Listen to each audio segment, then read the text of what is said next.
তো চলে এসেছে নতুন একটা ভিডিও নিয়ে মুভি রিভিউ বস চ্যানেলে। তো আজকে ট্রেলারটা গতকাল বেরিয়েছে, তো রাত্রেবেলায়।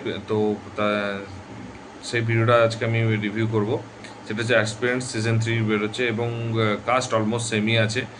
নবীন কাস্তুরিয়া রয়েছে, শিবাঙ্কিত সিং রয়েছে, অভিলাষ রয়েছে, সানি হিন্দুজা রয়েছে এবং হচ্ছে নামিতা দুবে রয়েছে।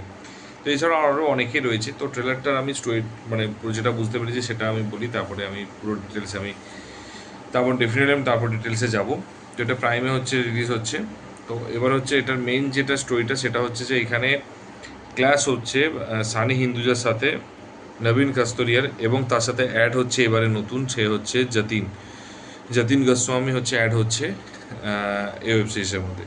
তো যতীন, এবারে প্রশ্নটা হচ্ছে ফার্স্টে ওরা হচ্ছে যেটা দেখিয়েছে এক্সপিরিয়েন্স পাওয়ার, যে আইএএস অফিসার হওয়ার এবং তারপর ডিএম হওয়ার পর তারপর হচ্ছে অ্যালিগেশন লাগাচ্ছে হচ্ছে সানি সানি হচ্ছে লাগাচ্ছে অ্যালিগেশন নবীনের উপর। এবং নবীনের উপর কেন লাগাচ্ছে সেটা কারণ লাগাচ্ছে ওটা, তার কারণটা হচ্ছে যে এই জন্যই লাগাচ্ছে অ্যালিগেশনটা, কারণ ও একটা জিনিস ট্রেলারের মধ্যে বুঝিয়েছে যে যখন কেউ নিজের ভাই যদি ধোকা দেয় তো তখন কতটা খারাপ লাগে। এবং সেইখানে হচ্ছে, এবং ওর একটা শত্রুও আছে যেটা হচ্ছে যতীন গোস্বামী, যে হচ্ছে যখন কোচিংয়ে নতুন ও যতীন গোস্বামী আসে এবং যখন হচ্ছে কাস্তুরিকে নবীনকে বলা হয় যে ওকে টিচিং করতে, যেটা ওর লাস্ট টাইম ছিল।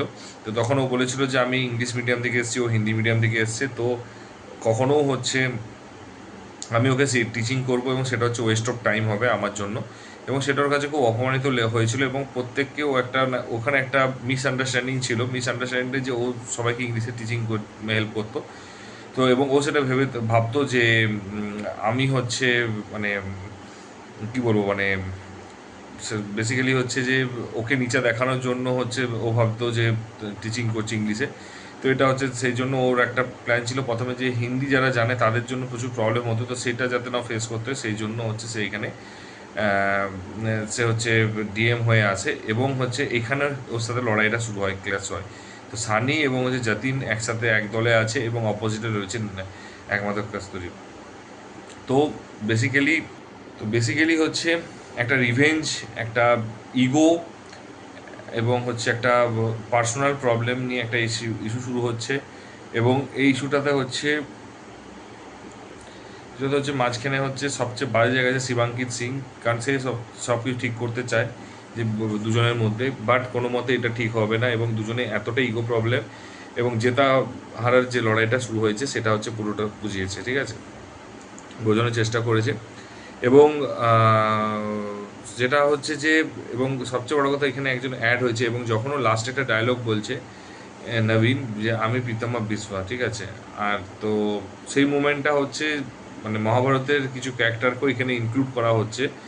এবং কেন করা হচ্ছে সেটা হয়তো ওই যখন দেখা হবে তখন নিশ্চয়ই বুঝবো, বাট এখন যেটা যেটা বুঝতে পারা গেছে যে ইনক্লুড কেন করেছে সেটা এখনও পর্যন্ত বুঝতে পারা যায়নি। এবং সত্যি কথা বলতে কি, এই মুহূর্তে হয়তো অত ডিটেলিং ডিপ ডাউনে মানে ওরা চাইছেও না, কারণ সবই যদি রিভিল করে দেয় তাহলে হচ্ছে সবই প্রবলেম হবে, ঠিক আছে। এবারে ব্যাপারটা এখানে বেসিক্যালি একটা রিভেঞ্জ স্টোরি চলছে এবং একটা ইগো রিভেঞ্জ স্টোরি নিয়ে হয়েছে যেটাকে বেস করেছে। এবং এটার এন্ডিংটা কি শেষ হবে মানে সব ঠিকঠাক হবে, নাকি দল বদলে যাবে কোনোটা কারোর সাথে, নাকি হচ্ছে যে তাহারা হয়ে যাবে, নাকি সমঝোতা হয়ে যাবে, সেটা সমস্ত কিছু জানতে গেলে হচ্ছে ওয়েব সিরিজটা দেখতে হবে।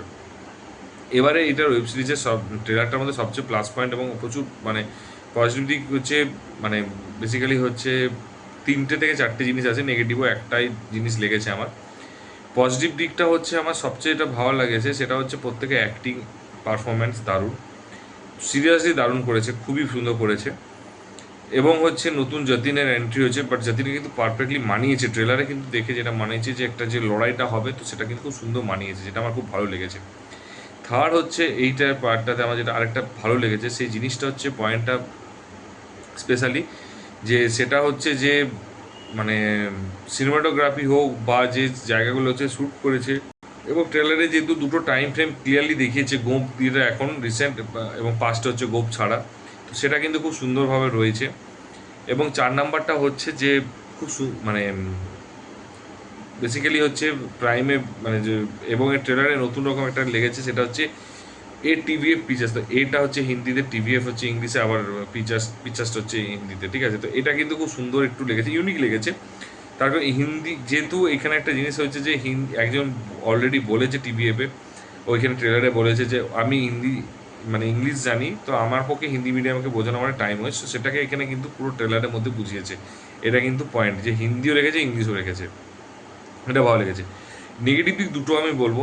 এক হচ্ছে অ্যাসপিরেন্টস এত বড় একটা ভালো ওয়েব সিরিজ, এবং যেহেতু তুমি রিলিজ করছো, বাট হঠাৎ করে রিলিজ করছো কেন? হঠাৎ করে কেন রিলিজ করছো সিরিয়াসলি বলছি, কেউ জানে না, কেউ বুঝতে পারছে না। মানে অ্যাটলিস্ট একটা টিজার হোক বা একটা অ্যানাউন্সমেন্ট চলুক, যেমন করে ফ্যামিলি ম্যানের ক্ষেত্রে হচ্ছে। আরে তুমি, আমি মানছি কন্টেন্ট ভালো আছে, খুব কোয়ালিটি ভালো আছে, বাট স্টিল ওভার কনফিডেন্সটা ভালো না, ঠিক আছে? কারণ সব কিছুই পারফেক্ট হতে হয়, তবেই না সেই জায়গাটা রেজাল্ট পাওয়া যায়। তুমি যদি একটা পরীক্ষাতে 5টা সাবজেক্টে তুমি যদি 4টা সাবজেক্ট প্রচুর ভালো নম্বর 95% নাম্বার পাও, তুমি যদি একটাতে তুমি 30 পেয়ে যাও, তাহলে কিন্তু পুরো মার্কশিটটাই খারাপ হয়ে যাবে, সেরকম ব্যাপার। তুমি কোয়ালিটি ভালো করছো, সমস্ত কিছু কালার গ্রেডিং ভালো করছো, ভেপে মানে তুমি যে বড় স্কেলে বানাচ্ছো, অ্যাক্টার্স ভালো রেখেছো, স্টোরি ভালো রেখেছো, বাট যদি প্রমোশন না করো, ডিরেকশন ভালো করে রেখেছো, বাট তুমি যদি প্রমোশন না করো তো মার খেয়ে গেলে। সেখানে অ্যাটলিস্ট একটা অ্যানাউন্সমেন্ট হোক, একটা টিজার হোক, একটা ট্রেলার অ্যানাউন্সমেন্ট আসুক, কিছু মোশন পোস্টার আসুক, অ্যান্ড তারপর কিছু মানে তারপরে ট্রেলার ডেট আসুক, অ্যান্ড দেন ট্রেলারটা বেরোক, তারপরে একটা প্রমোশন জিনিসটা, সেটা আমার মনে হচ্ছে কত মিসিং আছে, যেটা করলে বেটার হতো। সেকেন্ড হচ্ছে অ্যাসপিরিয়েন্সের যে জিনিসটা ছিল, সেটা একটা ওয়ান টাইপ রিভেঞ্জ না, মানে অন্য লাইনে যাচ্ছে। আমি জানি না এরপরে অ্যাসপিরিয়েন্সের এত জলদি প্রেডিক্ট করে দিয়ে একটা ভুল যে কীরকম হয়েছে, বাট পার্সোনালি আমি বলছি এত জলদি মানে প্রেডিক্ট করাটা ভুল যে ভালো হয়নি কোয়ালিটি বা ভালো হয়েছে। বাট এটা অ্যাকচুয়ালি অ্যাসপিরেন্স যে সাবজেক্টটা, সেটা থেকে অ্যাকচুয়ালি আস্তে আস্তে হাটকে আছে, এবং আরও দুটো সিরিজ পরে তো অন্য জায়গায় যাবে। তো আমার পার্সোনালি মনে হয় এইসব সিরিজকে এবার শেষ করে দেওয়া দরকার। তার কারণটা হচ্ছে ওর যে মোটো ছিল, যেটা ছিল, সেটা কিন্তু অলরেডি কোয়ালিটি চলে এসেছে। এরপরে বাড়াতে গেলে, স্ট্রেচ করতে গেলে কোয়ালিটি খারাপ হওয়ার চান্স থাকে। আমার এটা পার্সোনালি এটা মত। তো যদি তুমিও আমার সাথে মানে একমত হও, তাহলে অবশ্যই কিন্তু বলো। আর মোটামুটি লেগেছে বিজিএম বলবো না খুব বিশাল লেগেছে, কারণ একটাই মনোটোনাসভাবেই বেজেছে কন্টিনিউয়াসলি পুরো ট্রেলারটার মধ্যে। কোথাও যেখানে মানে ক্লাস হচ্ছে দুজন, সেখানে যে আলাদা মিউজিক বিশাল চলেছে, বা যেখানে হচ্ছে আরেকজন নতুন এন্ট্রি নিচ্ছে, সেখানে হচ্ছে আলাদা মিউজিক, বেশিরভাগটাই মনোটোনাস একই মিউজিকে চলেছে। তো আমার ওভারঅল ট্রেলারটা ভালো লেগেছে, ঠিক আছে। খুব ভালো বলবো না, বাট ভালো লেগেছে। আর যদি তোমাদের কীরকম লেগেছে ট্রেলারটা, সেটা অবশ্যই কমেন্ট বক্সে কমেন্ট করে জানো। কতটা এক্সাইটেড এটা দেখার জন্য 13 মার্চ, সেটা অবশ্যই কিন্তু কমেন্ট বক্সে কমেন্ট করে জানিও। আর যদি না দেখা হয় থাকে, তাহলে ইউটিউবে সার্চ করো, চলে আসবে, এবং তারপর দেখে জানিও কেমন লেগেছে কমেন্ট বক্সে। আর যদি ভিডিওটা ভালো লেগে থাকে, তাহলে অবশ্যই কিন্তু বন্ধুদের শেয়ার করো, এবং লাইক এবং কমেন্ট করো। আর যদি চ্যানেলে নতুন হতো, সাবস্ক্রাইব করে দিও। তো দেখা হচ্ছে পরের ভিডিওতে। ভালো থেকো, take care, ta-ta, bye by.